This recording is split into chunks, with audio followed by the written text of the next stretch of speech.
Iyi radiyo mwumva ni radiyo inkingi y'amahoro, ijwi riharanira ukwishyira ukizana kwa buri munyarwanda.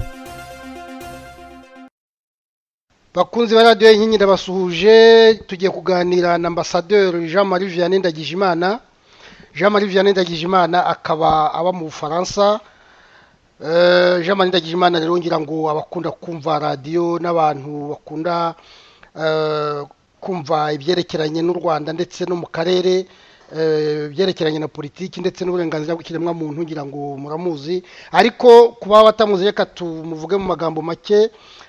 Yohani Maria Ndagijimana rero yize iby'amategeko, ayiga i Bujumbura n'i Kinshasa, arangije aza gukorera leta, yabaye umujyanama muri Minisiteri y'Ubutegetsi bw'Igihugu, arangije ajya mu bubanyi n'amahanga, yabaye conseiller w'ambasade Buruseli, avuyeyo aba secrétaire général muri Minisiteri ishinzwe abakozi ba leta. Ubwo rero yasubiye mu bubanyi n'amahanga, Addis Abeba ari ambassadeur ahagarariye igihugu muri OIWA, muri Ethiopia na Sudani ndetse n'ibihugu byunze ubumwe bya Afurika. Arangije rero asubira mu bubanyi n'amahanga n'ubundi aba ambassadeur i Paris, ngira ngo intambara yateye ari Paris niho yarari. Ubu ngubu rero ahari mu Bufaransa akaba ashishikajwe cyane n'imiryango iharanira uburenganzira bw'ikiremwa muntu, ariko cyane cyane umuryango mukuru ahagarariye ukora ibintu byerekeranye n'ubusabane bw'abanyarwanda, ubumwe bw'abanyarwanda ndetse na demokarasi. Jean-Marie Vianney, wiriwe? Mwiriwe muvandimwe Gaspard Musabyimana. Naguhamagaye ngo tuganire kubera cyane ko nibagiye kuvuga ko uri umwanditsi, ko wanditse ibitabo birenga 3, cyane kimwe cyerekeranye na biriya bintu byo Bujumbura. Mvuze ko yize Bujumbura muri 72 bica abantu wari Bujumbura, muri university habereye ubwicanyi bwinshi, wabyanditseho igitabo, ndetse wanditse n'ikindi gitabo cyerekeranye n'uburenganzira n'ukuntu abanyarwanda basabana, icyo wise Memoire d'Outre-Tombe. Icyo cyambere mu gifaransa cyitwa Bujumbura mon amour, niba ntibeshye no kuvuga ati Bujumbura ndakwibuka rwose. Hanyuma inyuma hangaha rero hari ikindi wanditse cyitwa ariko ntabwo ari cyavuba, ndabona waracyanditse mu 2009, nuko vuba hangaha hariho wakishyize mu Kinyarwanda, kivuga kiti Kagame yasacrifié les Tutsi. Ni nko kuvuga ati Kagame yatanzeho igitambo abatutsi. Ari nicyo gitabo cya nyuma rero ngira ngo tuganireho. Ese Ndagijimana Jean-Marie Vianney, iyo uvuga ko Kagame yatanzeho igitambo abatutsi, reka mpitemba nkubaza ntanyuze impande, ubifitiye gihamya ki? Ubivuga uhereye? Urakoze muvandimwe, nagira ngo nuzuze ibitabo nanditse. Hari ibyo uvuze ariko hari n'ibindi bitatu. Hari icyo nise La France a-t-elle participé au génocide rwandais, nibaza ntese Ubufaransa koko nkuko bamwe babubirega bwagiye muri génocide bwagizemo uruhari. Hari n'ikindi nanditse kimaze imyaka 3 cyitwa France Rwanda ultime automne, vuga ukuntu Perezida Habyarimana yaburanye na Mitterrand ubwa nyuma aza mu Bufaransa mu kwezi kwa 10 muri 1993, nsobanura ukuntu nabibonye, akababaro yari afite, ibyo yasabaga ntibayimuhe, mbese ubona ari impembera tugezemo. Nacyo ni igitabo gisa n'icyuzuzo icyo nari maze kuvuga kindi La France a-t-elle participé au génocide rwandais. Hanyuma kiriya cya Paul Kagame yasacrifié les Tutsi nagishyize no mu Cyongereza, kandi koko ni igitabo cyiza, abasoma Icyongereza baragikunze cyane. Ubwo nshobora kuba hari n'ikindi nibagiwe, ariko mwose hamwe nanditse ibitabo 6 birebana n'u Rwanda n'akarere, n'u Rwanda n'Ubufaransa.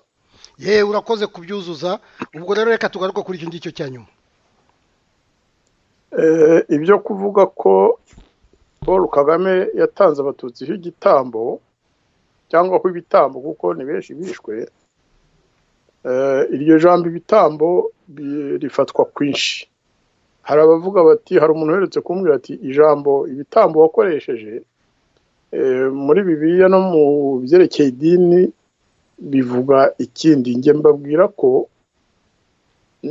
ijambo igitambo narikoresheje nk'umuntu uvuga ati kugira ngo ngere ku cyo nshaka kugeraho, bariya abantu reka mbatange bicwe, bambere nk'iteme ryo kugira ngo ngire ku nshingano nihaye.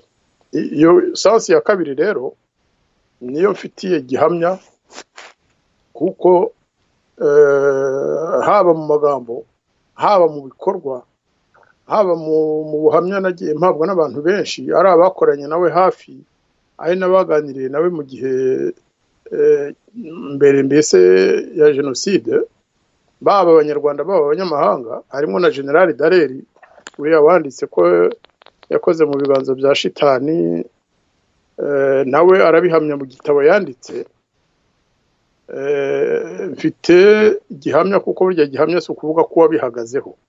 Mu byerekeye amategeko, ubuhamya buba ari kwinshi. Bushobora kuba ibyo wabwiwe, bishobora kuba ibyo wahagazeho, bishobora kuba ibyo wabonye, bishobora kuba n'ibyo wasomye nyirabyo akaba atarabivuguruje. Igihamya rero nta kindi ni ibyo ngibyo. Ngewe mu kwezi kwa kane, mu gihe jenoside yacaga ibintu, abatutsi bicwa nk'inyamaswa, ngewe nagize uburyo navuganaga na leta y'u Rwanda yari icyo gihe, cyane cyane abasirikari ba leta y'u Rwanda basabaga ko intambara ihagarara kugira ngo bafatanye na FPR kujya guhagarika interahamwe. Ngira uburyo bwo kuvugana na FPR, kandi hejuru atari ukuvuga ngo ni babakada bo hasi. Navuganye n'abari bahagarariye FPR mu Burayi, ari we uriya Bihozagaranya kwigendera uherutse kwitaba Imana. Mvugana na Patrick Mazimpaka icyo gihe wari muri Canada, ariko akaba yari afite mission i Kampala. Twavuganye ari Kampala, mbatuma kuri Kagame mbabwira nti igisirikare cy'u Rwanda, muribuka ko icyo gihe hari hamaze iminsi haba ibiganiro kuri minuware, ariko FPR yanga guhagarika intambara. Noneho abasirikare barambwira bati wowe tuzi ko ushobora kuba wabageraho, bapfukamire rwose ubasabe duhagarike intambara, ubuzima bw'abanyarwanda bukizwe. Ni muri urwo rwego rero nabikoze. Bukeye abo natumye bombi bansubiza bambwira ko ibyo bintu bitabareba, ko bitabareba. Umwe muri bo arambwira ati ugomba kumenya ko twebwe tuza tugatera u Rwanda tugashoza intambara, ntabwo ari abo batutsi bo mu Rwanda twarwaniraga. Twe abenshi muri twe, ababyeyi bacu bishwe muri 59. Abasigaye mu Rwanda rero, abo batutsi utabariza basigaye mu Rwanda, niba barahasigaye nuko bayobotse ingoma za Kayibanda na Habyarimana, ntabwo batureba. Guverinoma ibice cyangwa ibareke, ariko twe ntibitureba. Ayo magambo hari n'ahandi nigeze guhura n'umwe muri bo, ndabimwibutsa, arambwira ati none se twari kugusubiza iki ko tutashobora guhagarika intambara, kandi ko Perezida Kagame icyo gihe wari shefu wa gisirikari ari uko yabitubwiye, ati natwe twabigusubiriyemo. Ngeze mu Rwanda rero, uzi ko wenda icyo utavuze nuko mu kwezi kwa karindwi intambara irangiye, guverinoma ya Twagiramungu nako Premier Ministre Twagiramungu yantumyeho nze kumubera Ministre w'ububanyi n'amahanga. Ndabyemera, wenda nabanje kumunaniza gato, ariko nageze aho ndemera ndataha. Ngeze mu Rwanda rero niho nabonye ibimenyetso bikomeye cyane byangaragarije ko kuri Perezida Kagame icyo gihe wari Ministre w'abasirikari nyine wa Defense, ari na Vice President n'abandi bakoranaga. Niho naboneye koko ubuzima bw'abacu bari bamaze kwicwa. Ubu ndavuga cyane cyane ababyeyi n'abavandimwe bacu b'abatutsi n'abahutu bari bamaze kwicwa no kurimburwa na FPR aho yagendaga ica hose. Nahise mbona ko ntacyo byari bibabwiye, kuko nageze i Kigali ukwezi kwa karindwi kurangiye, nibwira ko ngiye gufatanya n'abandi kugira ngo tugaragaza akababaro, dufashe abarokotse, tubegere, tumaremo agatima. Si ubwo rero njye nasanze abantu baririmba baceza babyina bigamba intsinzi. Nahageze abantu bari bamaze kurokoka cyane cyane ab'abatutsi bari barokotse jenoside y'abatutsi nyene, bari mu mbeho, bafite imbeho nyinshi. Bamwe barambwira bati ntabwo twari tuzi ko ari uko bizagenda. Aba bantu baratubeshye ngo baje kudukiza, none ahubwo turagenda twumva ko ari bo badukozeho. Natwe batangiye kudutera hejuru bavuga bati ni kuki mwagumye mu Rwanda? Niba mwaragumye mu Rwanda nuko mwari mwemeye ibizabakorwaho. Ubona bafashwe nabi pe, batotezwa, nubwo byo gutotezwa cyane byaje kuza nyuma, ariko icyo gihe hari abatutsi babazwaga ngo dusobanurire impamvu utishwe. Ngo niba utarishwe nuko wari ushyikiye intera hamwe, nuko wari umutoni w'abicanyi. Kandi bigaragara ko abo bantu bari bamaze amezi 3 bihishe mu bisenge by'inzu, abandi bari mu bishanga.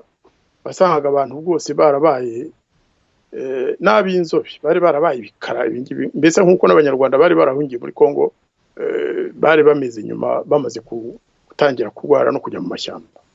Abari mu Rwanda nabo niko bari bameze, ariko abo baririmbaga intsinzi bakababaza bati ni kuki mutapfuye? Nimusobanure impamvu mutapfuye.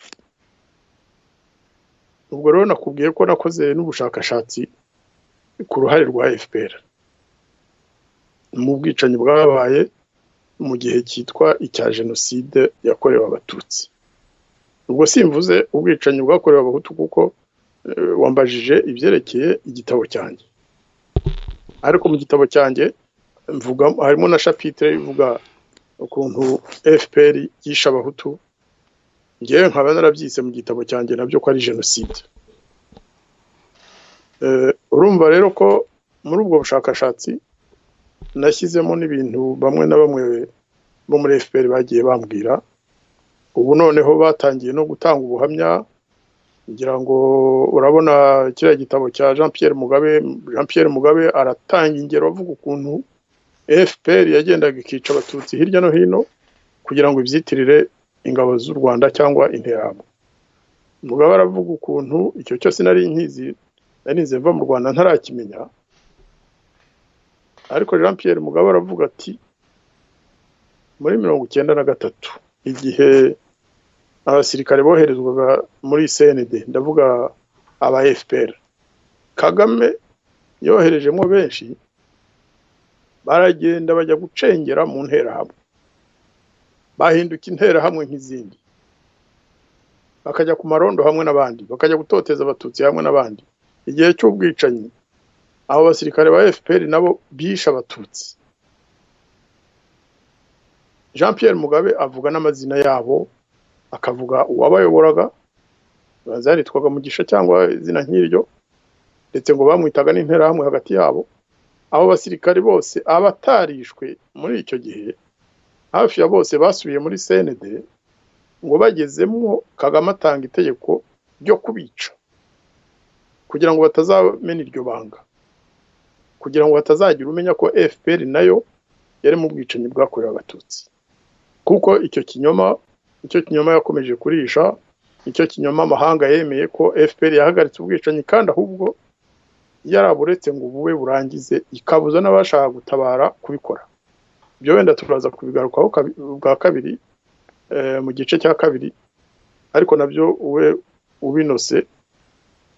Ntabwo FPR yigeze ihagarika ubwicanyi, nubwo hari abantu bavuye mu bihuru aho FPR ifatiye ubutegetsi. Ibyo birumvikana, nk'abo ngabo wenda FPR kuko itahagera kare, iyo idatsinda ngo izo nterahamwe zabahigaga zigende, abo bari kwicwa. Ariko ntabwo navuga ko ari FPR yabakijije, bakijijwe n'Imana. Abandi benshi bakijijwe n'abahutu b'inshuti zabo cyangwa abahutu babagira neza, bari baturanye nabo, bakavuga bati ntabwo nshobora kwemera ko wowe n'umuryango wawe bakwica, ngwino twihishane, nibashaka batwice twese. Hari benshi bakijijwe n'abahutu. Abandi bakize abatutsi bakijijwe n'abafaransa, nabo ni benshi. Ntabwo FPR yakijije abatutsi benshi ku kurusha Ubufaransa muri Cyangugu, Kibuye na Gikongoro ndetse na Gisenyi. Uretse ko Ubufaransa bwahageze butinze mu kwezi kwa gatandatu, butinze kubera iki? Bwaratinze kuko ubwicanyi bwatangiye mu kwezi kwa kane, ariko Abafaransa bari bahagarariye ubumwe Loni, bari bahagarariye Loni, bwoherejwe na Loni, buza mu kwa gatandatu, nabwo kubera ko Abafaransa batangiye gusaba kuza hakiri kare, FPR n'Abanyamerika n'Abongereza bakabirwanya muri Conseil de Sécurité ntibihite. Ibyo nabyo bifitiye gihamya.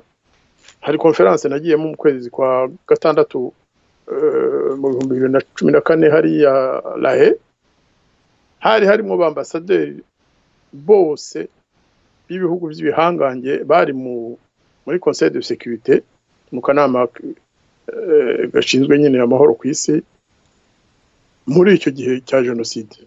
Abo bose barabivuze, kandi si ukubeshya, ntabwo nshobora kubihimba kuko hari delegation yari yavuye i Kigali, yarimo Mazimpaka, yarimo Murigande, yarimo Jean Damascene Bizimana, yarimo ambasaderi w'u Rwanda mu Buholandi, yarimo n'uriya Mugabe Faustin, Kagame Faustin.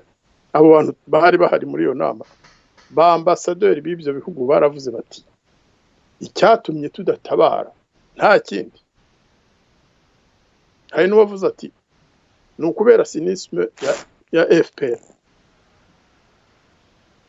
Yaravuze ati FPR yazakutureba mu gitondo, kuvuga ba Murigande n'abagahima n'aba Dusaidi, bakaza kutureba mu gitondo bavuga bati leta y'u Rwanda iri kwica Abatutsi, kandi koko baricwaga.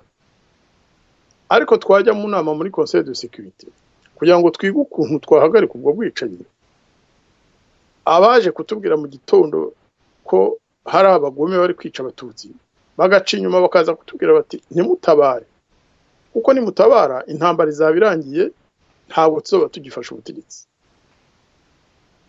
Ibyo bintu byaravuzwe, ntabwo nari njyenyine, hari abantu b'abagabo benshi bibihangange ku isi, na Dallaire yari ahari. Dallaire nawe yasubiye mu byo bamubwiye, ukuntu Kagame yamubwiye ati niba Abatutsi bagomba kuba ibitambo nibagende bicwe kugira ngo twe dufate ubutegetsi. Dallaire ibyo bintu yabisubiyemo, General Dallaire uriya w'umunyakanada. None se position nk'izo z'abantu bitwaza ko baje gukiza akoko k'Abatutsi, ariko bakarengaho akaba ari bo babuza abatabazi kuza guhagarika ubwo bwicanyi. Inshingano nta yindi bari bafite, ni ukugira ngo bafate ubutegetsi. Kuba barashaka gufata ubutegetsi ntawe byanze, ariko kushaka gufata ubutegetsi ukagera naho uvuga uti n'abana mbyaye n'abavandimwe tuvukana nibashaka bashire, ariko ngire ku nshingano yanjye. Icyo ngewe nicyo ntariyumvisha kugeza uyu munsi. Hari umuntu wigeze kuvuga ko we abyumva, wahoze muri FPR ubu ngo uri muri opposition, yaravuze ngo umugore we n'abana bafashwe n'abateroriste yakwemera bagapfa, ngo kugira ngo we abashe kubatsinda. Ibyo wenda ni logique y'abantu barwanira mu ishyamba, ariko ntabwo bibuza kugira umutima niyo waba uri inyeshyamba. Igitabo cyanjye rero ni ibyo nerekana, ariko harimo n'ibindi byinshi, abataragisomye nabahatiriza rwose kugisoma. Ubu ngubu ushobora kugisoma utakiguze kuri site francerwanda.info. icyo gitabo kiriho, umuntu wese wagishaka yagisoma mu Kinyarwanda, ariko tukaba tunagifite mu Gifaransa n'Icyongereza. Mu minsi itatu tuzagishyira ku giciro cya make kugira ngo umuntu wese ugishatse agisome, amenye perezida dufite ubu ngubu ari we, amenye FPR ibyo yakoze muri kiriya gihe. Nta rwango rurimo, Kagame ntacyo mpfa nawe ku giti cyanjye, ariko imiryango yacu yarashize. Gaspard, uceceka ukuri nawe ubu uri umurozi nk'abaroze abo bantu. Ntabwo rongeye nshobora kwihanganya guceceka ukuri nzi. Mu muryango wanjye hapfuye benshi, mu Batutsi, mu Bahutu, niyo bataba mu muryango wanjye kandi n'Abanyarwanda nkanjye, ni ukuvuga ko dufite twese itegeko ryavuye ku Mana yo kuvuga ukuri no kuvugira abarengana bose. Nabandikira aho wenda ukambaza ibindi bibazo tugakomeza.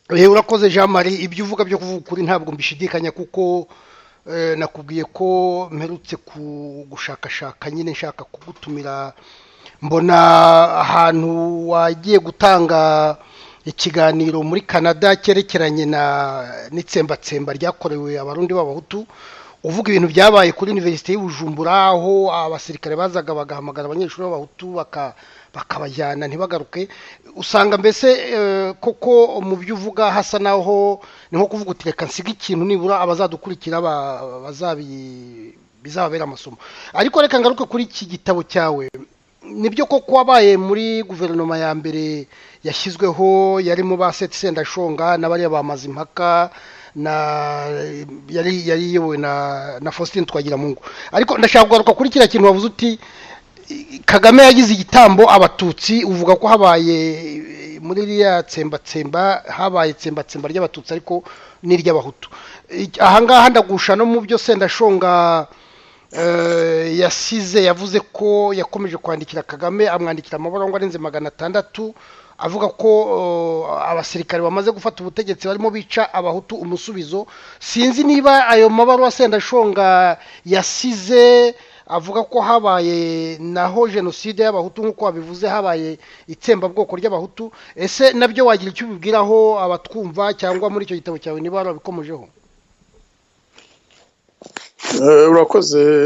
Ibyayo mabarwa ya mucuti wanjye Seth Sendashonga ntabwo cyo nabivugaho cyane kuko yabyandikaga nka ministre wa interieur, njyewe nari nshinzwe ubanye n'amahanga. Urumva ko amabarwa nkayo yabaga ari confidentiel, ariko Seth Sendashonga ni umwe mu bantu twabiganiraga rwose, kuko ndagira nkubwire ko na mbere yuko njya mu Rwanda nabyo ntabwo bizwi, ariko mu bantu banyemeje ko ngomba gutanga afatanya n'abandi, sinkubeshye, Sendashonga niwe wanyemeje ati ngwino dufatanye. Mukuru wacu Twagiramungu yari yampamagaye turaganira, mubwira ingorane mfite, mubwira ko hari ibintu ndasobanukiwe neza. Aza kugaruka kuri minuwari barampamagara nkiri i Paris. Seth arambwira tumva ibizo ngingimira zawe ufite ndazumva, ariko aho igihugu cyageze taha dufatanye, ibyo uvuga bigomba guhinduka, tuzagerageza kubifatanya tubihindure turi ngo from within, niko yambwiye. Ibihinduka ibyo tuzahindura tuzabikora from within. Sendashonga yari umuntu abangaba bita integre, yari umuntu integre, umuntu wakundaga ukuri, umuntu wakundaga ubutabera, wakundaga abanyarwanda, yashobora no kwemera kubupfira. Nta muntu udakora amakosa, ariko Sendashonga yari afite umuco wo gukunda ukuri, wo gukunda ubutabera, wo kuvugisha ukuri, kandi ntabwo ari urukunda gusa, kuko nk'iyo habaga abantu bicwa hirya no hino, bamwe na bamwe tukabimenya, abantu bakunda kubaza ibibazo by'ubwicanyi bwakorwaga n'inkotanyi hirya no hino, ntabwo twabaga turi benshi. Icyo gihe abaminisitiri nabo wasangaga bafite ubwoba cyane, ariko iteka Seth Sendashonga twabaga tubifatanyije na Alphonse Marie Nkubito, namuvuga rwose, na Premier Ministre Twagiramungu akadushyikira. Abandi kenshi baracecekaga, ukabibona ko babizi ariko ko bafite ubwoba. Undi muntu wagiraga icyo abikoraho ni Kanyarengwe, ariko Kanyarengwe nawe yabikoraga yihishe, kuko yarazaga kandeba akambwira ati abahutu bashize. Nkambwira nti ariko se uri vice premier ministre, uri umuhutu kundusha, uri na perezida wa FPR, uramuza kumbwira ngo abahutu bashize, ndabikoraho iki? Ngoya ubwire bagenzi banyu bo muri opposition ngo mukubite igipfunsi ku meza ngo wenda Kagame yabyumva. Narizi nde uriya nyakwigendera hari ubwo yajyagaza ku mugoroba akaza kutubwira ati byacitse hirya no hino. Urumva rero abo ngabo ni abantu navuga, ariko hari n'abandi benshi baduhaga za raporo bakiri mu Rwanda n'ubu ndashobora kuvuga amazina yabo, undi muntu wajya gutugezaho za raporo si muheruka icyo gihe Kigali n'uriya Anastase Gasana basimbuye. Gasana icyo gihe nta kazi yari afite, yari ategereje kujya kuba ambasaderi Washington. Nawe kubera ko yari afite n'imodoka yajyaga bashatse hose mu giturage, akaza akankurira twa raporo akandika ambwira ati ejo hanaha muri Kigali rural bisha abanaba ku misozi hirya no hino. Ntabwo rero bivuga ko FPR yisha abahutu, ntabwo ari amagambo gusa, yisha abantu benshi cyane. Noneho rero icyaje kumpa gihamya ni ya raporo bita raporo Garçoni. Iriya raporo ninjye wa mbere wayibonye nkayisomaho ku buryo bwihuta, kubera ko Garçoni ninjye yayizaniye, ari hamwe na Kofi Annan. Icyo gihe Kofi Annan yari yungirije Boutros Ghali nk'umunyamabanga mukuru wa Loni, ari hamwe n'uwari uhagarariye HCR mu Rwanda na directeur wa HCR wari uvuye Geneve, n'undi mugabo ntibuka, ariko delegation yabo niyo ngiye urumva yayiyobowe na Kofi Annan waje kuba secrétaire général. Baraza banzanira iyo raporo bati ibintu bimeze nabi muri iki gihugu, guverinoma yanyu yareze yavuyeho yabasini ku bwabo genocide, atari ko namwe mwatangiye gukora genocide. Ariko baravuga bati ntabwo tuzayibarega, ariko rero nimuhagarike buriya bwicanyi, naho ubundi tuzayibarega namwe. Nuko byagenze rwose. Noneho icyo nakoze icyo gihe nuko hari umuntu nawe ndetse kumuvuga wari mu bintu bya droit de l'homme, umunyamerikakazi bamwe bashobora kuba bakwibwira. Icyo gihe yari i Kigali, ndagenda turaganira dusangira icyayi kwa Rusesabagina muri diplomate, ndabimubwira. Ndamubwira nti hari raporo naraye mbonye, si ukugambanira leta yanjye, ariko mfasha ibi bintu bihagarare, ubu bwicanyi buhagarare, amahanga abumenye, nicyo cyatuma buhagarara. Cyakora kuko nuko byagenze, twarafatanyije, ahita agenda muri Amerika, nanjye mukurikira hashize nk'iminsi ngahe, bihita bisohoka mu binyamakuru. Byasohotse muri Washington Post na New York Times. Nibyo binyamakuru bya mbere byavuze ibya raporo Garçoni. Abantu bamwe ntibamenye aho byaciye, ariko iryo banga ndari kubwiye nuko byagenze. Ubwo rero nari muri Amerika i Kigali barasara, bahita bavuga bati nta wundi wabisohoye n'uriya kuko yakiriye Garçoni. N'ibindi byaje gukurikira, ariko ubwo navuye i Kigali iyo raporo yari imaze no kugezwa kuri Premier Ministre, hari n'abandi ba ministre nk'abangahe nyine baranayihakana, bavuga ko ari abazungu bashaka kubasabota. Ariko rero ni Kigali ubwaho twarayibonaga. Icyo gihe FPR yaragenda igashimuta abantu, bamwe baziza amazu yabo, abandi ibaziza ngo nibipinga. Ibyo ni ibintu byoroshye gutangiraho ubuhamya, kuko amazina y'abantu amwe turayafite kandi twarayatanze. Seti Sendashonga rero biriya yavuze ati nakoze amabarwa arenga 1,000 ngahe, ni ukuri yavugaga. Ariko ngewe naramubwiye ntumva rero Seti,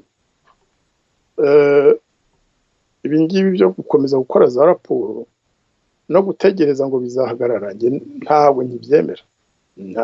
Rwose nahise mbibona ko ari logique yo kwica, ntabwo byari accident cyangwa ngo ni ukwihorera. Wabonaga ko ari ibintu biri ku musitari wo kwica abantu no gutera ubwoba, banimirije kugira ngo twebwe twavuye muri guverinoma yariho mbere, abantu mbese bari muri opposition, amashyaka yari muri opposition, kugira ngo bagende batugabanyiriza agaciro, bazashyireho ingoma ya FPR itavugirwamo.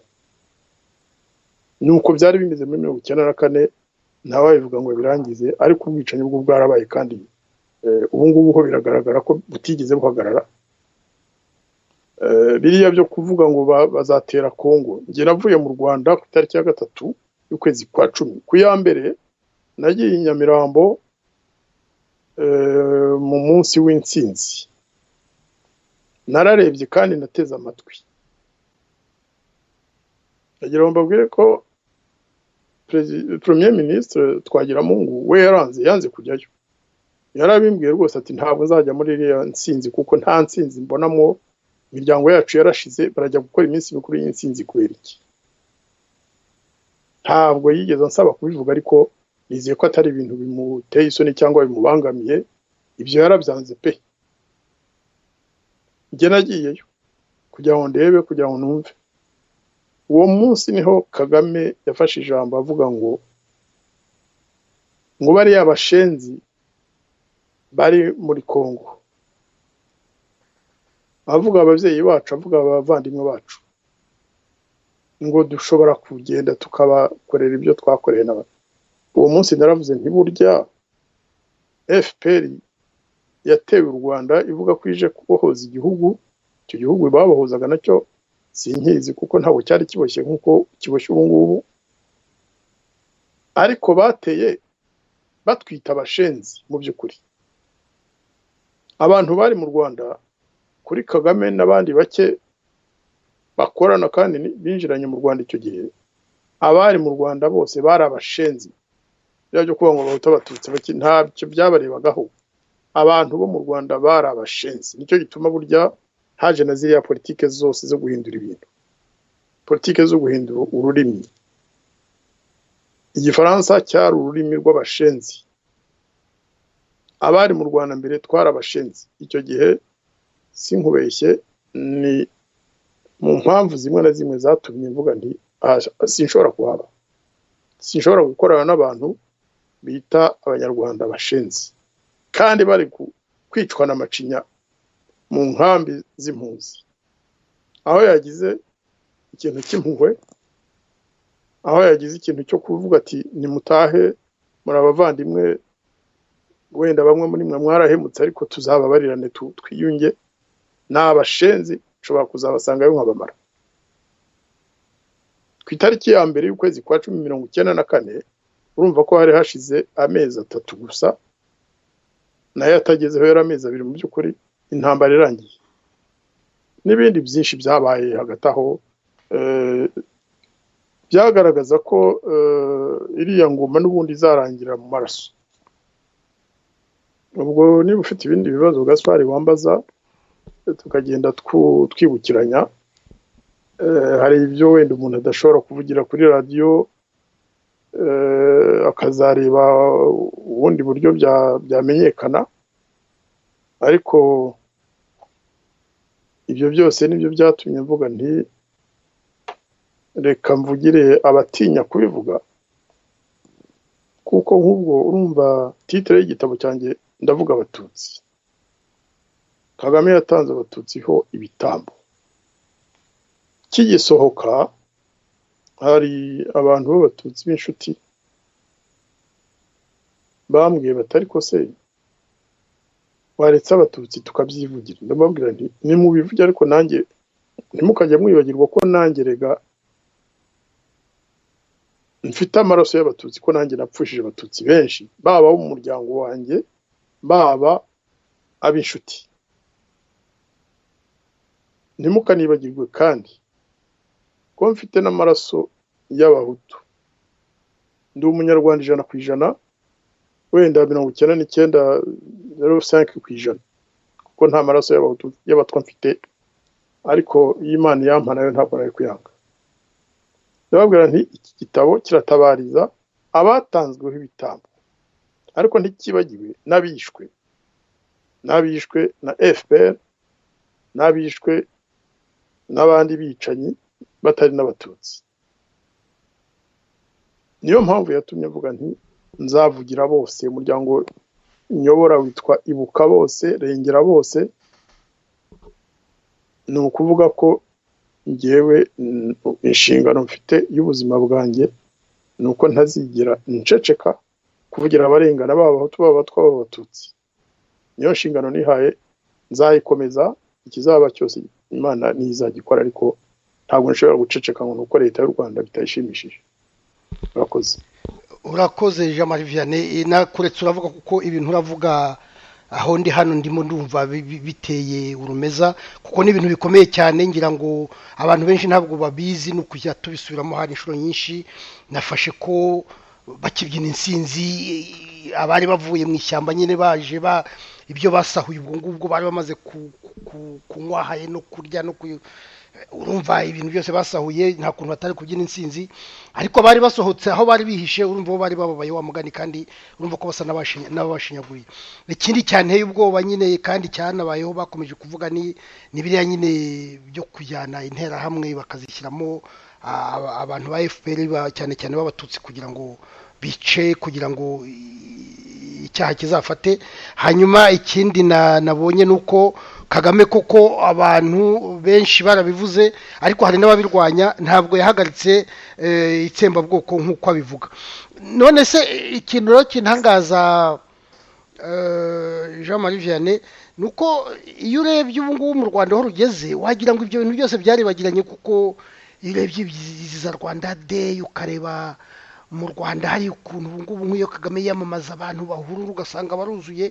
Ese ibyo bintu byaba byaribagiranye? Ibyo bintu ntabwo bizwi, ibyo bintu ntabwo njya mbyumva, kuko iyo amateka ari nk'ubu ngubu abatutsi bari mu Rwanda, iyo umubajije aravuga ati turi mu iterambere. Icyo kintu cyarantangaje, niyo ari n'ahangaha uramubwira utamakuru ngo turi mu iterambere, ibyo bintu babyibagirwa vuba bate ko ari ibintu bikomeye cyane. Uretse no kwandika, uri umuntu usesengura ibintu bya politiki, abatutsi bari mu Rwanda abenshi kubona basa naho ibyo bintu babyibagiwe, wabisobanura ute? Yakoze Gaspard, ntabwo ari abatutsi gusa, akababaro abahutu bafite mu Rwanda n'abatutsi niko bafite. Ntabwo abahutu bari mu Rwanda bafite akababaro karuta k'abatutsi, ibyo rwose nabikurahirira, ahubwo nuko badafite ubuhumekero, naho ubundi abenshi ntabwo bishimye. Wibuke mu Rwanda rwa Habyarimana, ishyaka rukumbi rya MRND ryahindutse ku itariki ya 11 ndakeka cyangwa na 12 mu kwa gatandatu 1991, niho hagiyeho multipartisme. Icyo gihe twese twaririmbaga muvoma yacu ramba, Habyarimana ramba, turagushyigikiye. Hakaba za manifestation, abaperezida b'amahanga baza, tukirirwa ku muhanda kuva i Kanombe kugera ku Kacyiru cyangwa kugera mu mujyi. Abantu bamwe bakikubita hasi kubera izuba, ariko bakoma amashyi, ati turambe. Burya rero umunyarwanda, ariko si umunyarwanda gusa, ni umuturage uwo ari we wese, iyo ntacyo ashoboye gukora yemera ibiriho. Ariko wibuke kandi multipartisme imaze kuza uko byagenze, ibintu byarabirindutse, amashyaka mashya aragenda arusha ingufu MRND isigara rwose ari presque minoritaire, kandi ifite ingufu, ifite abantu bayishyigikiye, bari ku butegetsi, bari mu gisirikare, bari hehe, ariko abantu bakavuga bati birahagije. Buriya i Kigali habonetse uburyo bwo guhumeka umwuka mushya wa demokarasi, abantu bakabona uburyo bwo gutanga ibitekerezo byabo. Bariya bose bagenda baririmba ngo Kagame tuzamutora, bamutera amabuye, cyane cyane mu batutsi precisement, kuko abatutsi benshi baravuga bati twaravunitse, twatanze utwacu, abana bacu baguye mu ntambara, none nimurebe uko tumeze. Hari abafashijwe, kuko hari ziriya za ARG, zande imiryango yo gufasha abarescape irahari, hari abana koko babashije gufashwa, hari imiryango myinshi yubakiwe amazu, hari abahawe mituweli ku buntu abandi bo ntibayibona. Ibyo nibyo ntibyatuma abatarabibonye ibyo ngibyo bishima, ariko rero ibyo ntibihagije kuko baravuga bati igitambo twatanze imiryango yacu yapfuye, none tukaba tubona inzara yenda kutumara. Bariya bo bubaka amagorofa muri Kigali buri munsi, bagura n'amadege, bagira bati badusuzugura, bagira bakora ibintu bitari n'umuco wa Kinyarwanda, burya bitera akababaro kurusha wenda wa muhutu uzi ko bamwita umujenosideri akaba abizi, avuga ati ntaho nzapfunyira, reka mbe nk'umwana w'imfubyi nifate neza nicecekere, ibihe nibigera nzabona kuvuga. Naho wa wundi wari wizeye byinshi akabona inzara igiye kubimutsindamo, uwo nguwo arushaho kubabara. Ikindi rero, ubwo ndabivuga kubera ko waruvuze ko abatutsi utangazwa nuko batishimye. Fata guhera muri iyi myaka 3 ishize, ubwicanyi koko bwarabaye kera, bisha abahutu Kibeho, bisha abahutu muri Kanama, bisha abahutu muri za grotte hariya muri Ruhengeri na Gisenyi, bisha abantu hose mu gihugu igihe cy'abacengezi. Ariko hari aho byageze abahutu bakajya bazimizwa, ariko n'abatutsi bataretswe, cyane cyane abakoreye FPR cyane. Burya hari n'abandi bapfa tukibwira ko bishwe n'urupfu rusanzwe rw'ikirago kandi banizwe cyangwa barozwe. Barahari rwose benshi. Bari umubare w'abatutsi b'abarescape, aba bacitse ku icumu, mu bafashaga Kagame, mu bamufashije igihe cy'intambara. Yewe nashyiramo n'uriya wamuvuraga, wabungabungaga ubuzima bwe. Ureba umubare w'abatutsi Kagame yamaze. Ni Dr Gasakure. Dr Gasakure. Abatutsi muri iyi myaka 3 ishize barishwe kandi n'ubu barakicwa. Ureba ibintu yakoreye Asinapol Rwigara, aramwishe, arangije amusenyera inzu. Amaze kumusenyera inzu atoteje abana be n'umugore we umupfakazi we. Noneho ufate n'abasirikare ba FPR bavanye na Kagame Buganda cyangwa bo bagiye barukrita mu ntambara, ubaze umubare w'abatutsi Kagame amaze kwica kuva yafata ubutegetsi ni benshi cyane. Ni benshi cyane, nta muryango wabaza abantu baramutse bari ahantu bashobora kuvuga, nta muryango w'abatutsi bakubwira ati iwanjye mu muryango wanjye Kagame ntabwo yankoze mu nda. Yishe benshi kandi aracyabica. No kuvuga rero ko mu byukuri umuti nta wundi, umuti ni ukugira ngo wenda nabyo mbikomozeho, umuti wa biriya byose ni uko mu Rwanda hazaza ubwisanzure. Bamwe bashobora kwita demokarasi, bakavuga amapfundo y'iyo demokarasi n'inkingi zayo ukuntu zizaba zubatse. Hakaba ubwiyunge, icyo kintu cyo gukomeza gucamo ibice abahutu n'abatutsi kugira ngo umujinya nturangire, kirangire, icyo kintu gisimburwe n'ubwiyunge. Ubwiyunge hari umuntu wigeze kubwita ngo n'ubw'impanga, Padiri Thomas Nahimana yaravuze ngo ubwiyunge bwo mu Rwanda bugomba kuba ubw'impanga, abanyarwanda bakaba nk'impanga, aho umwe ari n'undi akaba hari, umwe yaseka n'undi agaseka. Icyo kintu rero nicyo Perezida Kagame atifuza kuko kije cyane cyane ku banyarwanda babaga mu Rwanda mbere, biyunze bakishyira hamwe, bakumva ko bose barenganye, bakumva ko bose nejo bundi abana babo bazaturana, bazabana, ko badakeneye guhora bavuga ngo buriya bwoko ni bubi, buriya ni bwiza.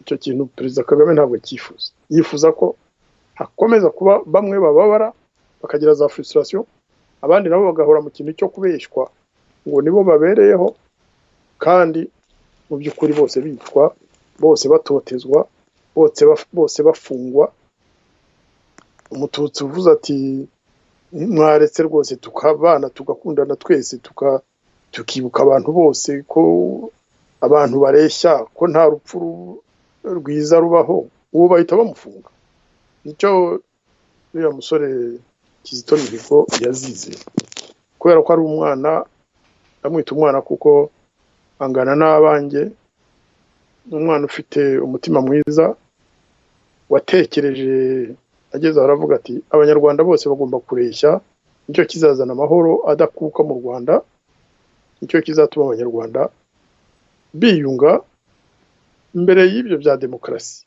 bakabanza bakumva ko bareshya mu buzima no mu rupfu imbere y'Imana imbere y'amategeko imbere y'abategetsi imbere y'isi ibi byagiye biba mu Rwanda hose igihe cyose haba igihe cy'ubwami haba igihe cya Kayibanda haba igihe cya Habyarimana haba igihe cya Sindika ubwabo ibibi byabaye intambara zabaye byagiye biterwa nuko ingoma ibiri ku butegetsi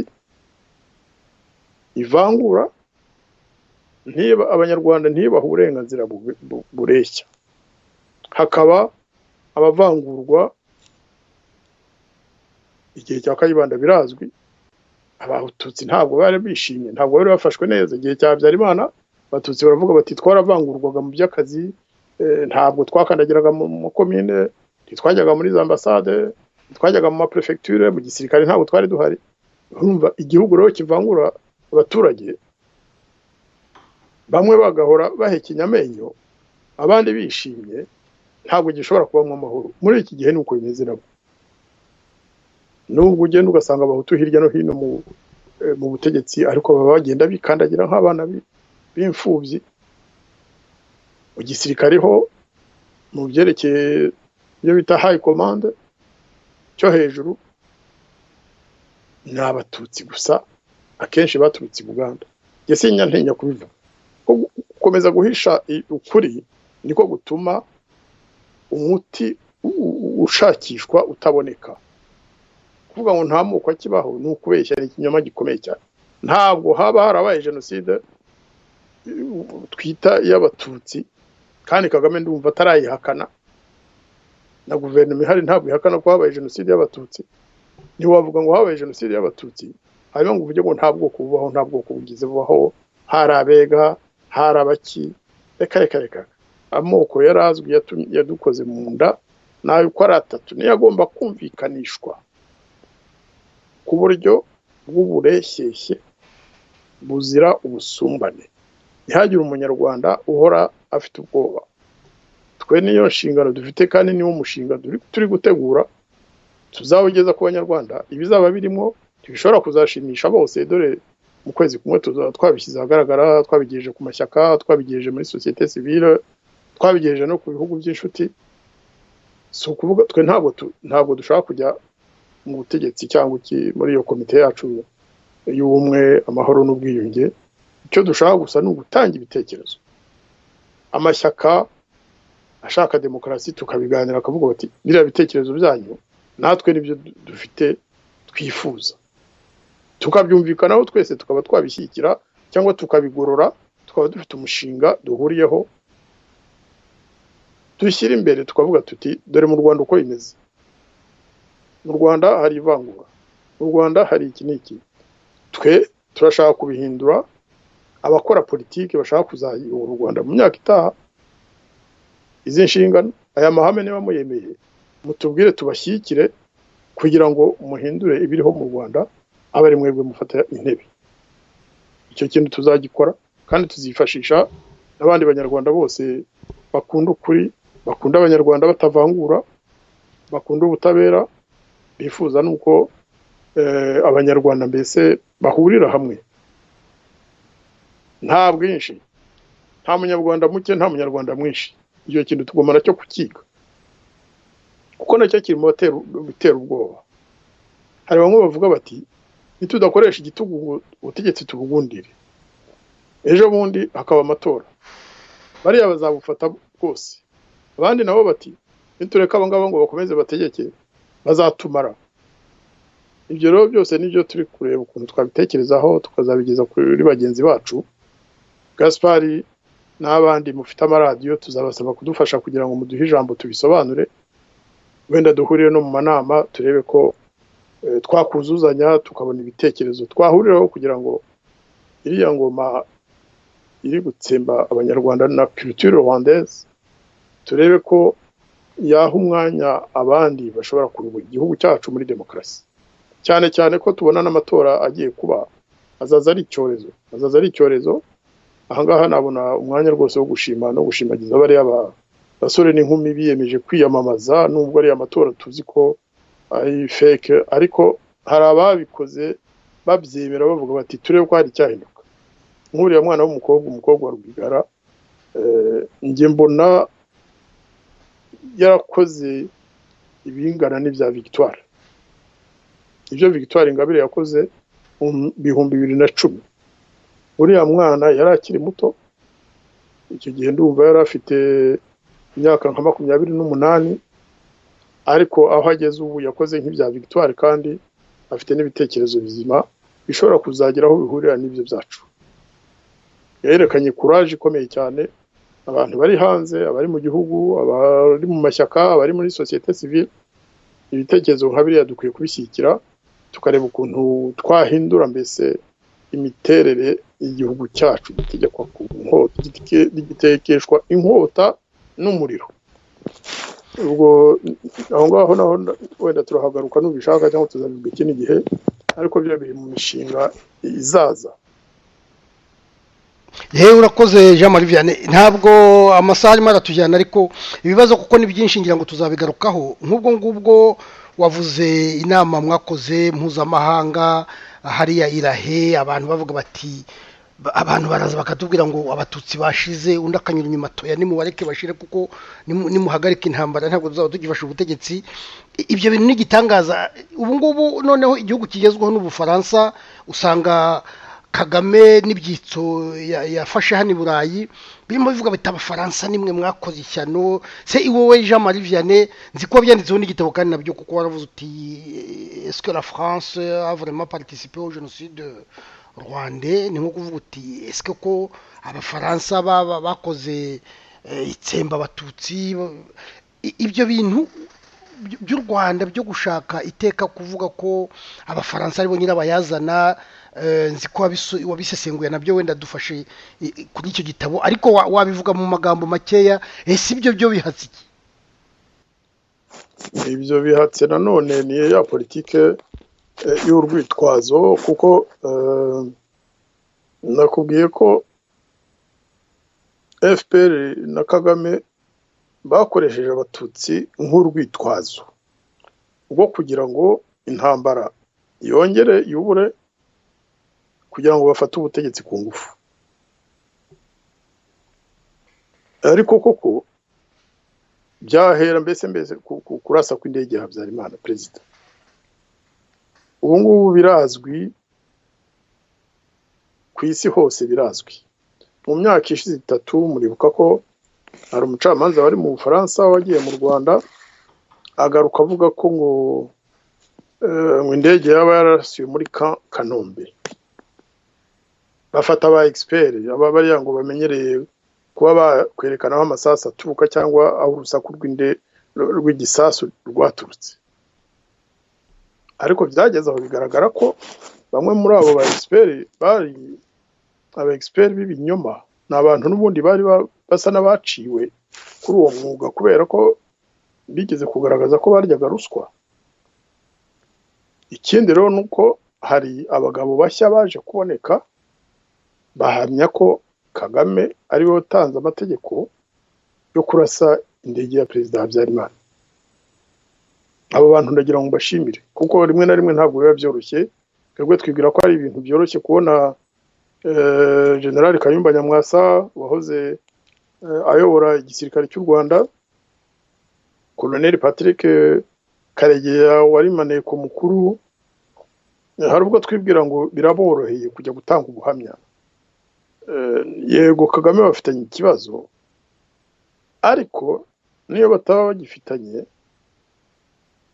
ntabwo byoroshye kujya kuvuga ngo igisirikare nari ndimo nicyo cyakoze ishyano. Ntabwo byoroshye kujya kuvuga uti abasirikare nayoboraga bishe abantu kandi mbisabiye imbabazi, nubwo atari njye wenda watanze amategeko, nubwo iyo ndege ngewe namenye ko bazabikora, ariko nkababwira ko ngiye nsanga bifitiye ikibazo bizatera abanyarwanda bo mu gihugu, kandi nuko byagenze koko. Burya ntabwo abantu bari muri okomandoma bose bemeje kiriya gikorwa kibi cyo kurasa indege ya Habyarimana, hari ababyanze. Ubwo rero ubwo buhamya bw'abo bagabo n'abandi baje kuboneka nyuma bwatumye ubucamanza bubibona ukundi. Njye ntabwo ndi umucamanza, ariko burya iyo umuntu akurikiye neza uvugana n'imiryango y'abareze biciwe ababo cyangwa n'abavoka babo, ugeraho ukabyumva utyo. Buriya rero igituma Kagame perezida w'u Rwanda yongeye guhaguruka agatangira gushyira mu majwi Abafaransa, agatangira gushyira mu majwi abasirikari bakijije abanyarwanda bo mu bwoko bw'Abatutsi n'Abahutu bari muri za prefecture za Turquoise, kuko burya abasirikare b'Ubufaransa bari boherejwe na Nations Unies na Loni ntabwo bakijije Abatutsi gusa, bakijije n'Abahutu benshi. Iyo batahagera kuri ya matariki, FPR yari kumara abantu nk'uko yari yabikoze aho yari yagiye ica hose. Inshingano yabo kwari ukugenda bakarengera abanyarwanda, bakabuza abicanyi bo ku mpande zose gukomeza gutsemba abanyarwanda.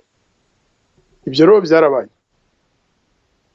Njye nagiye Cyangugu mu kwezi kwa munani ndi hamwe n'abagenzi banjye Sendashonga, Bihozagara na Nkubito. Icyo gihe twahuye n'Abatutsi bari barahungiye hariya muri ka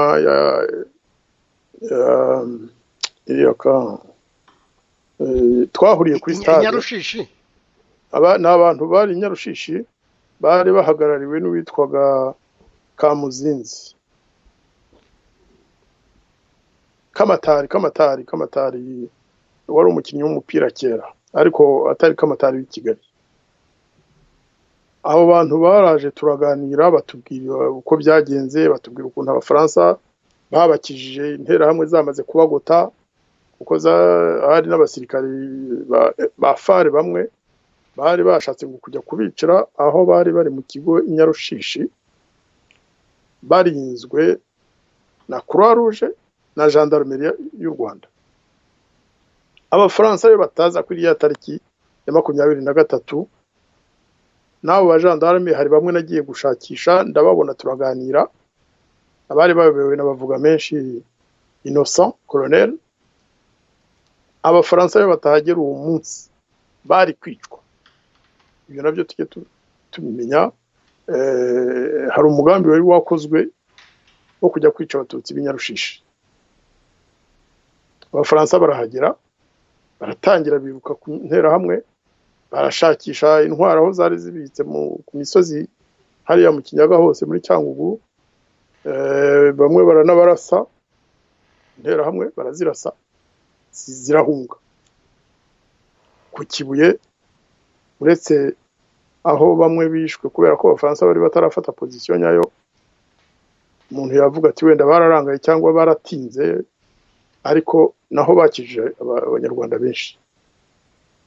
Ikindi rero twibagirwa nuko nabari abantu bari bavuye za Kigali, Byumba n'ahandi bari bagendaga bahunga FPR, nabo bamaze kugera muri iriya zone ntabwo FPR yari ikibashije kubica. Ni ikintu mu bintu byababaje Kagame, umujinya afitiye Abafaransa. Nicyo gituma ahora avuga ngo Abafaransa bakijije ngo interahamwe. Ntabwo ziriya miliyoni zose zari hariya se harimo interahamwe zingahe? Nuko atabashije kubacucuma nkuko yari yabiteguye. Tuvuga ati bambujije kubica. Ni bya bindi yavugiye i Murambi, yavuga ati ndababaye kubona baraducitse ntitubice ngo tubamare. Atari ku butaha tuzaba dufite ubushobozi bwo kubarimbura. Byara bivuze ntabwo ari bivugiye. urumva rero Ubufaransa inzika Kagame abafitiye cya mbere ni uko bafashije u Rwanda, ni u Rwanda bafashije, ntabwo ari Habyarimana muri 1990, kuko rwari rwatewe n'abasirikare b'Abaganda.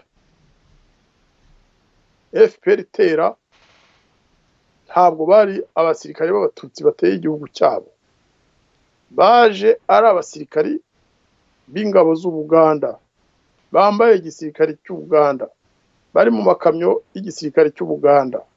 Intwaro zabo zavuye aho mu bubikiro bw'igisirikare cy'Ubuganda, bufite logistique y'igisirikare cy'Ubuganda.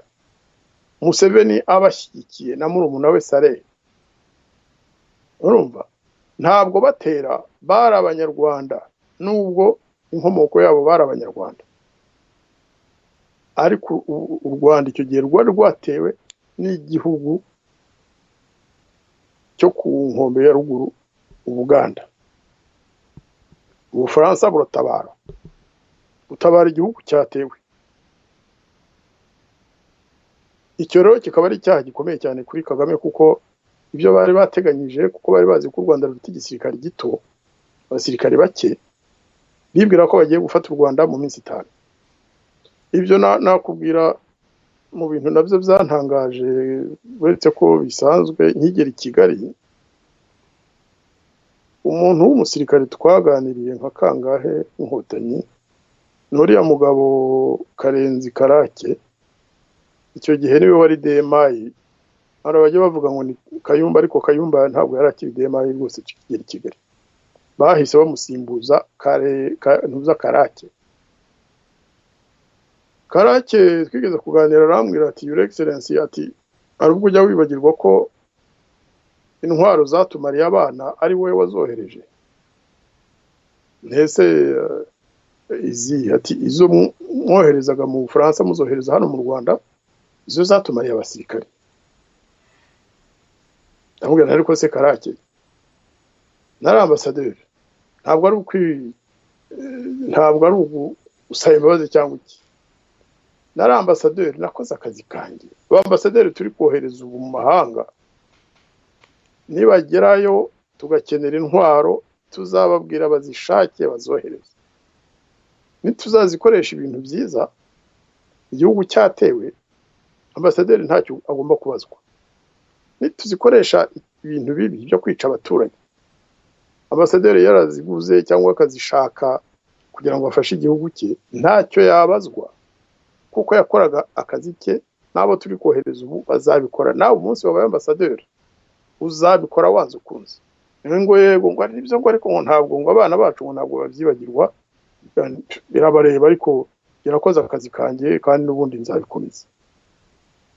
Ntabwo rero bigeze bababarira Ubufaransa ko bwafashije EFAR n'ibindi byinshi, n'andi magambo nagiye numva. Ariko noneho haza rero turquoise. Iriya turquoise yakoze mu jisho rya Kagame nk'umuntu wari wamaze kubarira, avuga ati ndabamara, nafashe Kigali. Kagame burya yabanje gufungura amarembo kugira ngo bave muri Kigali, yabikoze abishaka.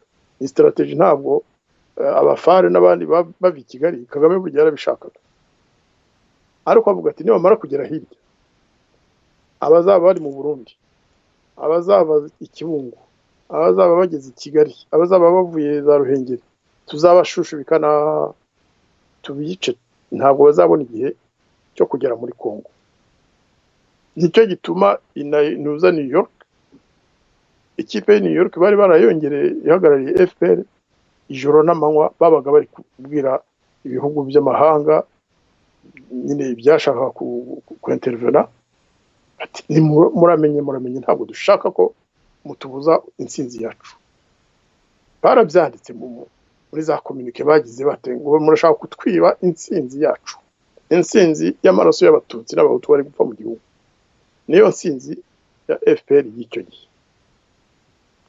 So kuvuga ko abantu bo muri FPR bose bari bafite umutima, ariko ubuyobozi bwabo bari buyobowe na Kagame perezida nyine ubu nuko nguko niyo strategy bari bafite kwica abantu kugira ngo barebe ko byabageza ku butegetsi cyane cyane bakabica rimwe na rimwe babeshyira na guverinoma yari mu gihugu. Icyo kintu nacyo ni ikintu nahise menya ngeze mu Rwanda, nahise numva ko bwa bwicanyi babeshyiraga Habyarimana ngo yishe Gapyisi, yishe Gatabazi, yishe bande, yewe hari n'abandi ahubwo bapfuye mu kwezi kwa 4 1994.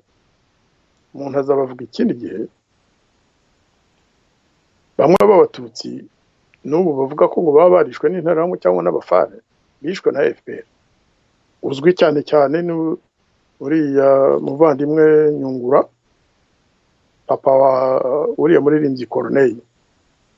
Uriya barabivugaga babyigamba, na mukuru we wakoraga kuri Radio Canada yaje mu Rwanda ndi i Kigali turabiganira, nawe yarabizi kuko Nyungura baramwangaga bavuga ko ngo ari inshuti y'aba perezida Habyarimana, perezida ko ari inshuti y'aba Gatabazi, n'inshuti mbese z'abantu bari mu butegetsi, kandi ko yanze gufasha FPR. Hari n'abandi burya bishwe muri ubwo buryo. Gaspard rero ntawaba yavuga ngo yarangize kuko ni dosiye ndende cyane. Hari ababizi kundusha nk'abari abari muri FPR basigaye babyandika kandi bakabivuga. Hari n'abandi bavuga bike ariko bazi ukuri. Hari n'abazi ko byabaye ariko bakavuga bati Kagame yabidukoreye mu maso, twarihe kuki tutamuhagaritse icyo gihe. Cyane cyane abantu bari muri FPR kera ubu ngubu bari muri opposition, ibyo barabizi kandi barabivuga, baravuga bati yabidukoreye mu maso tureba tutazi icyo ashaka kugeraho. Urakoze Jean Marie.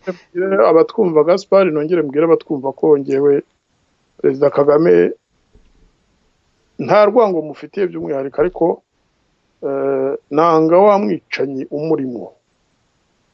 Wamwicanyi umurimo ntidushobora kumvikana, ibishoboka niyo yagira ate keretse umunsi yashatse kunga abanyarwanda akavuga ati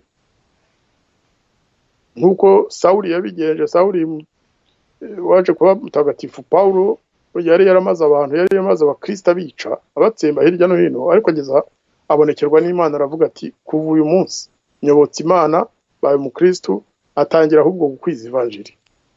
Kagame nawe ni umuntu nk'abandi. Umunsi yavuze ati reka nshiteka yo kuvanaho ubwicanyi, abanyarwanda bareshye twiyunge, nawe yababarirwa nk'abandi bose akaba umunyarwanda nk'abandi, ariko igihe gikomeza kwica abanyarwanda ibyo byo sinzi ko bizamworohera, kandi arahemukira n'umuryango we n'abavandimwe be, ahubwo arahemukira nabo avuga ko akorera ubwoko, abeshya ko ari bwo yaziye gutabara, arabuhemukira nabwo kandi utarigeze bumutuma ngo ajye kubikora. Murakoze cyane Gaspard, ndumva wenda umuntu yabarekeye aho. Ariko mfite akabazo ka nyuma Ambassadeur Jean Marie Vianney Ndagijimana, kuko amasaha yagiye, ariko nakanyuma nawe ugerageza kukambwira mu magambo make. Wambwiye uti tugitangira intambara igitangira nabwiye abantu ba FPR twari tuziranye ko ibyo bintu by'intambara babireka bakumvikana. Nyuma urambwira uti ndi umuntu uturuka mu muryango w'abahutu n'abatutsi, ababyeyi banjye baravanze. Hanyuma ndetse no muri kiriya gitabo wavuze cyitwa Ultime Automne, aho uvuga uti naganiriye na Habyarimana mu minsi ye ya nyuma yaje mu Bufaransa gusura Mitterrand. Hari ahantu uvuga uti, kuko naragisomye, hari ahantu uvuga uti Sagatwa yarasigaye ambwira ko ngomba ko yahuza Habyarimana cyangwa se MRND na Twagiramungu. Icyo gihe wasaga naho ari we uri kwisonga mu bantu bavugaga bati Habyarimana agomba kuvaho. Mbese urumva nge nageze aho ndavuga nti Ndagijimana noneho ngakubitiraho ko n'ubu ngubu uvuga uti mfite imiryango isaba ubusabane bw'abanyarwanda kugira ngo twiyunge, ufite ibitekerezo byawe kuri icyo kibazo. Ngera nkavuga ntese ubu ngubu ko uvuze uti ikibazo mu Rwanda kirahari, Kagame acishije make twamubabarira, ese uri ubu ngubu ufite indi mission, umuntu aguhaye indi mission, cyangwa se ukavuga uti ngewe nkurikije uko namye ishobora kunga abantu bari hanze bavuga bati Kagame ni umuntu mubi, kandi koko barabivuga buri munsi, narabibonye ejo bundi mu myigaragambyo yaje n'ahangaha, n'abari mu gihugu bamwemera n'abandi batamwemera, nk'uko wabivuze uti abantu babyinaga intsinzi ariko abandi barapfuye, bose baracyabitekereza. Ese witeguye kuba umuhuza hagati y'izo nce zose zisa naho zishyamiranye? Ndagijimana, watubwira icyo utekereza, inshingano yawe mu minsi itaha, nk'iyo nshingano uyifite mu migambi yawe? Yakoze Gaspard, mvuze ngo ngewe Ndagijimana nzakora ibi cyangwa nshobora gukora ibi, naba nanone nishyizeho umutwaro, kandi nta bishobora njyenyine, ibyo ntibishoboka, nta muntu ushobora guhuza abandi ari wenyine. Ariko mfite inshingano mfatanyije n'abo dukorana muri societe civile, n'abo dukorana muri iriya komite yacu y'ubwiyunge, n'abandi dukunda kuganira. Ngewe icyo nakumenyesha, uretse wenda nk'abantu bari mu ishyaka rimwe cyangwa abiri bavuga ko bakorera demokarasi cyangwa ko barwanya ingoma y'igitugu, ariko mu by'ukuri bayikorera, abantu bo mu mashyaka hafi ya bose dufitanye umubano mwiza, turaganira, iyo mbagize icyo mbabwira bantega amatwi, nanjye nkabatega amatwi, dufitanye umubano mwiza, kandi n'imiryango nkoramo nayo nuko. Tugerageza kutagira aho tubugamira, tugerageza kuba intabera, noneho tukanahuza abanyarwanda. Urabizi ko si ukubyiratana, ariko hari n'amashyaka uzi, amwe mu mashyaka akomeye muri iki gihe nagize uruhare rwo gufasha abandi kwihuza. Ibyo ntabwo najya gusubira mu mateka, ariko byarabaye. Ntabwo rero nzahagarika ubwo bushake bwo kugerageza guhuza abanyarwanda muri iki gihe. Nk'uko bivuze, ntabwo byoroshye Gaspard kujya hagati y'abantu babiri b'abanyarwanda ngo uragira ngo ubegeranye, ahubwo ubukana bafitanye hagati yabo babukurundaho bakagukubita, ukahava wibaza uti ariko ubundi ndashaka iki? Nabaretse bakamarana. Ariko rero ntabwo ngiye nshobora kwemera kuvuga ngo nimbareke bamarane, kandi nzi ko mu gihe bamarana uduhonda twese, utumara utwicira abantu, we tuba tumushyize igorora.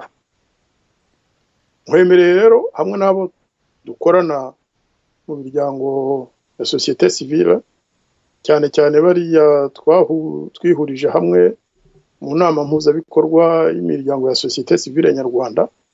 Ubu ngubu turi hafi kugera ku miryango 20 hirya no hino ku isi. Rwose icyo kintu tuzagikora, yewe na leta y'u Rwanda nayo tuzagerageza kuyibaza igitekerezo. Tuzi ko itazabyemera kuko bo politike yabo niyo gukandamiza abandi, ariko rero ntawe tuzasiga inyuma. Tuzagerageza rwose kuganira mu kuri, tuganire mu kuri, atari ukuvuga ngo ishyaka iri cyangwa ririya ni rito.